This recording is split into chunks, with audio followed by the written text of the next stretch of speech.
जी, अमरपुर जगन्नाथ जी का मठ जो रोहतास जिले के अमाड़ी चौक से उतर करके आप सीधा आ जाइए अमरपुर बगीचा में। यहाँ बहुत बड़ा भव्य है, कुटिया मिलेगा, प्रांगण मिलेगा। आप देख सकते हैं कुटिया प्रांगण। मैं चारों तरफ से दिखाने की कोशिश कर रहा हूँ। जो सालों साल से, सदियों से ये बाबा का, जगन्नाथ बाबा का मंदिर रहा है और इस भूमि पर, इस धरती पर कोई ना कोई साधु संत सदियों से आता रहा है और यहाँ की परंपरा रही है।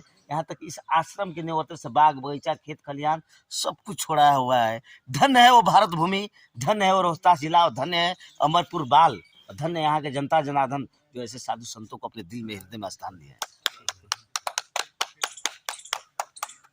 और ये कुटिया से संबंधित उनका प्रांगण, जो कुटिया के अंदर में मंदिर, कुटिया के अंदर में भोजनालय, कुटिया के अंदर में ध्यान करने की और समाधि करने की सब पर्याप्त जगह। और ये सौभाग्य होता है किसी भी गांव का और किसी भी जिला का जहां साधु संत कुटिया बनाकर जिस बाग बगीचे में रहते हो, उनकी सुंदरता और उनकी समृद्धि और बढ़ जाती है। जी, इस कुटिया के अंदर में पकवा इनार, जिसको कूप कहा जाता है, और पशुपालन, गैया और गांव वृक्ष टंकी, ये सब कुछ है।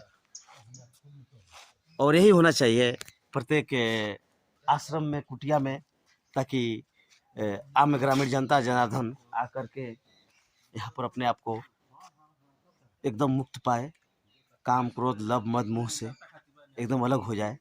एक तपस्वी, एक साधक का यही परिश्रम होता है, यही साधना होता है कि अपने समाज को और अपने गांव घरों को एक नया दशा दिशा देना। कुछ ऐसा ही हमारे रोहतास जिला में साधु महात्मा जो होते हैं, तपस्वी जो होते हैं, जो अपने शरीर को तपा करके और समाज को एक नया दया दशा दिशा देते हैं। ऐसे साधु संतों को हम कवि कमलेश अपने रोहतास की धरती से बार बार प्रणाम करते हैं कि जो कुटिया बनाकर अपना जीवन एक कुटिया में बिताते हैं और समाज को नया दशा और दिशा देते हैं। प्रणाम करते हैं ऐसे महात्मा लोगों को। बहुत ही मनोरम प्राकृतिक दृश्य में कुटिया के अंदर का दृश्य दिखाने की कोशिश कर रहा हूँ। फूल पत्ती लगे हुए हैं और चारों तरफ से बाउंड्री किया हुआ है, और ये आंवला का पेड़ दे सकते हैं, एक नया जीवन देती है। अगर आप लोग का शहर से मन उब जाए, अपने घर से मन उब जाए, अपने परिवार से मन उब जाए, तो कभी एक बार ऐसे बाग बगीचों में, ऐसे साधु संतों के शरण में आ जाइए, इसे कुटिया के शरण में आ जाइए, जहाँ आप लोग को सब कुछ मिलेगा।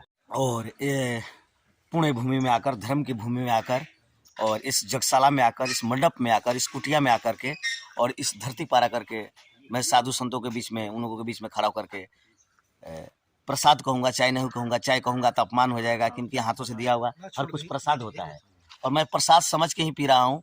पता नहीं कि प्रसाद पीने के बाद में मैं सचमुच आप लोगों के बीच में छा जाऊँ, इन लोगों का आशीर्वाद मेरा लग जाए, और मैं अपने बाबा के शरण में, मैं अपने गुरु के शरण में। और प्रत्येक लोगों को जीवन में एक गुरु होना चाहिए।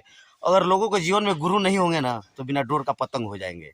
तो हमारा सौभाग्य है कि हम लोग के जीवन में एक ऐसे गार्जियन, ऐसे गुरु, ऐसा अभिभावक जो हम लोग को, देखिए, अपने हाथों से तुलसी पत्ता तोड़ कर का भी माला बनाएंगे। और बाबा रुआ का हम प्रणाम करत बानी, चरण ऐसे लेके शुगत के हाथ में कैमरा बा, रुआ के चरण छू के प्रणाम करत बानी। और रुआ तनी सा हमरा कैमरा की तरफ देखम, ये पत्ती तोड़ के बाबा माला बनी हनुमान जी की चढ़ी, तो रुआ कुछ समाज के संदेश दे दी बाबा। रुआ हमारे समाज के दया दशा दिशा दी। अगर आप लोग का मन उब जाए अपने जीवन से, घर से, परिवार से, दिन दुनिया से, तो एक बार इस आश्रम में आइए, आपको मुक्ति मिलेगी और शांति मिलेगी। ऐसा ही आश्रम में आके लोग शांति और मुक्ति प्राप्त करते हैं। गुरु जी एक बात कुछ दर्शकों को बता दी, आशीर्वाद दे दी, आशीर्वाद। बाबा लोग के रुआ का कहल चाहते हैं, आज के जो लोग के जो आश्रम से दूर भागता, साधु संत से लोग दूर भागता, उन लोग के बारे में कुछ बताई। जहाँ मांस मदिरा में लोग लिप्त हो गए, अपन जीवन बर्बाद करता, कुछ लोग के बारे में बताइए गुरु जी। गुरु के जीवन का होगा के चाहिए, कल्याण है के चाहिए, है कल्याण है के चाहिए, और उन्हीं के नया दशा दिशा कुछ बताइए गुरु जी।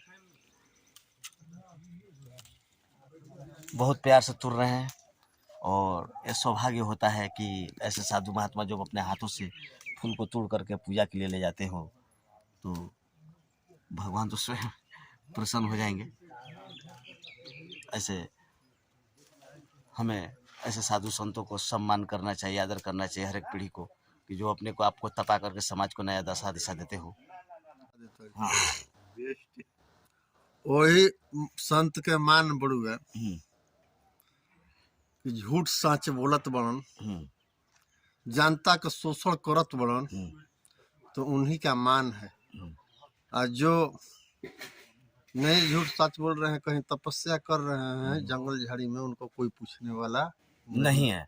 ना सरकार पूछने वाली है ना ना समाज। जनता पूछने वाले हैं।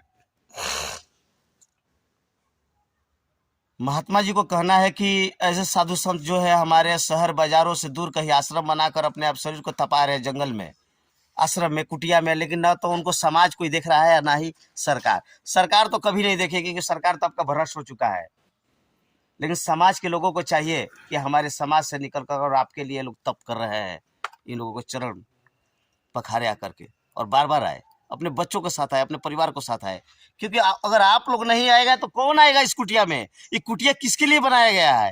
ये शोभनीय वस्तु नहीं है। आकर के अपना जीवन को परिवर्तन करे, ऐसे साधु संतों के चरणों में रोज हाजिरी लगाए, जरूर कुछ नया सीखने को मिलेगा। अरे ये है गौशाला, ये हमारी गाय माता है और हम लोग गाय माता को बहुत प्यार करते हैं।